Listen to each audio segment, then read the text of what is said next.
Good morning everyone! Happy blessed Saturday sa ating lahat.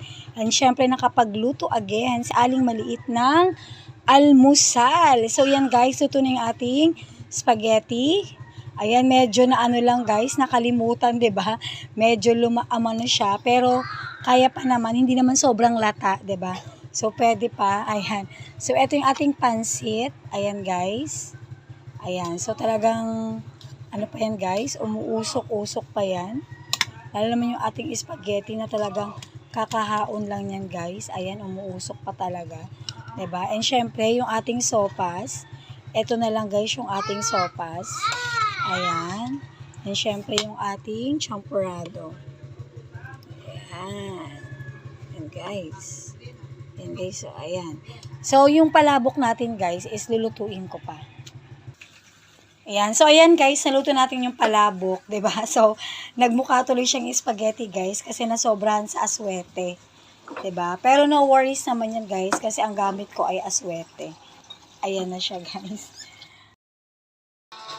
Ayan. So guys, after nating magluto, 'di ba?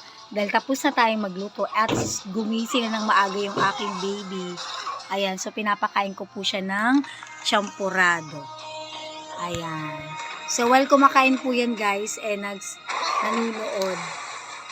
Ayan. Robot! Robot. Ayan. Naka-D4 pa yan guys. Diba? Ayan.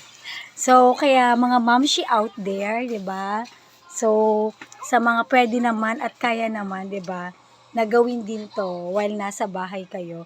So, pwedeng-pwede nyo rin pong gawin. Syempre, pagtsatsagaan nyo nga lang. Kasi medyo talagang, alam mo yon, medyo talagang nakakalobat. Pero sabi nga continue lang, 'di ba? Kahit small step lang kayo mag-start ng pag negosyo, so walang problema doon, 'di ba? At least kasama pa natin yung ating mga anak.